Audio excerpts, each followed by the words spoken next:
여러분 안녕하십니까? 오늘도 참으로 좋은 날입니다. 기쁨이 넘치게 있으시기를 바랍니다.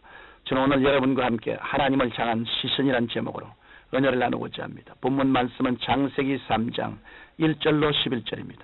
야훼 하나님이 아담을 부르시며 그에게 이르시되 내가 어디 있느냐? 가로되 내가 동산에서 하나님의 소리를 듣고 내가 벗었음으로 두려워하여 숨었나이다. 가라사대 누가 너희 벗었음을 내게 구하였느냐? 내가 너희를 먹지 말라 명한 그 나무 실과를 내가 먹었느냐? 성경은 아담과 그 아내 하와가 에덴 동산에서 벌거벗고 살았으나 부끄러워하지 않았다고 말씀하고 있습니다.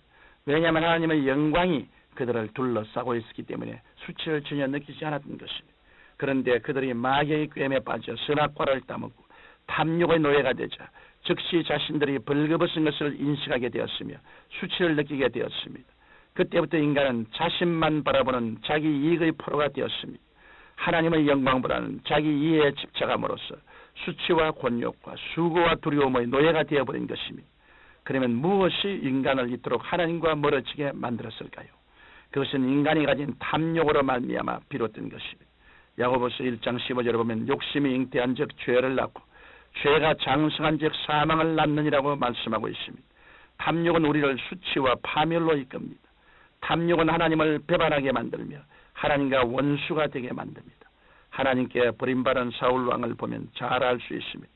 사울은 하나님께서 친히 택하셔서 왕으로 세운 인물입니다.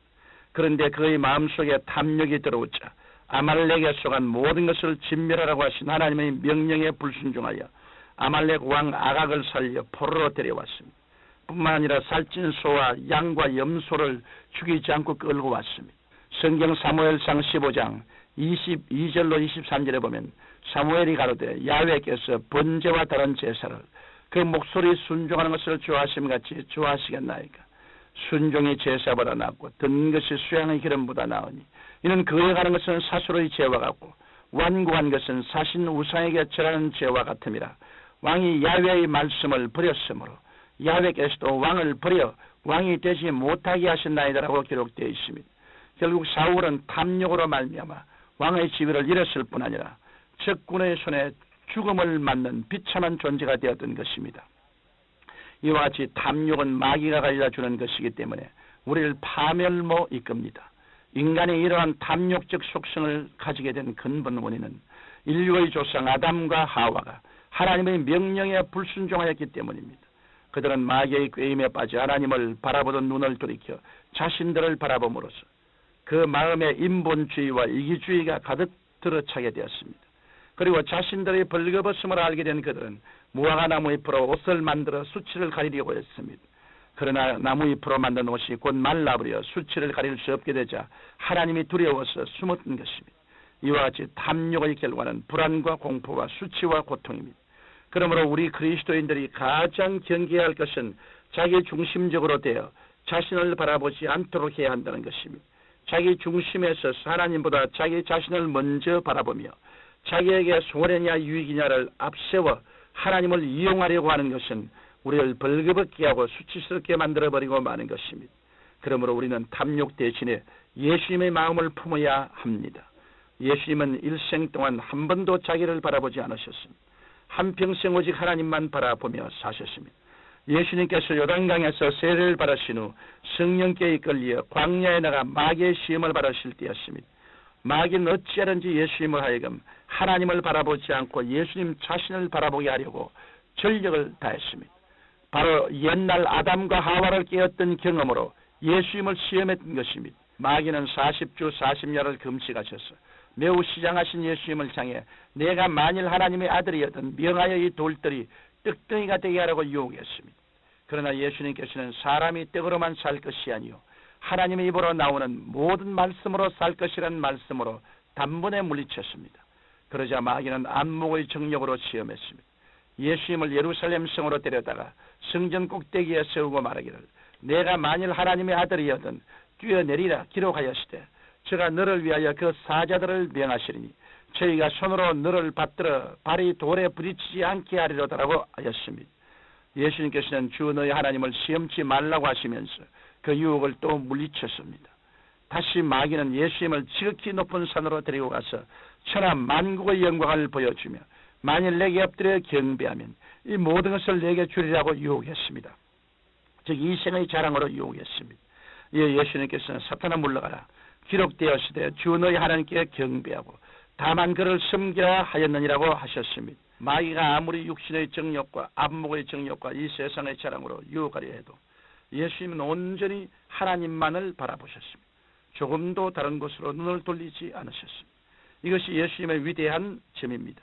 성경 빌립보서 2장 5절로 11절에는 다음과 같이 말씀합니다.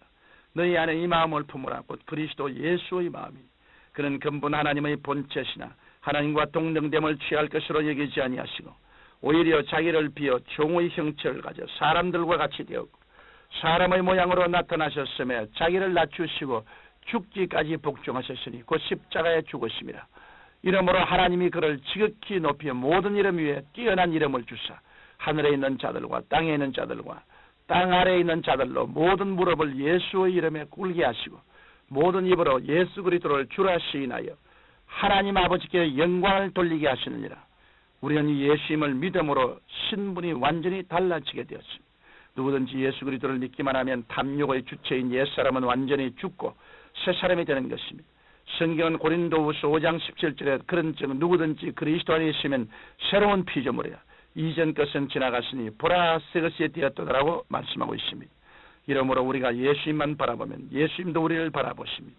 그러나 우리가 돌이켜 우리 자신만을 바라보면 예수님께서도 우리에게서 눈을 돌리십니다.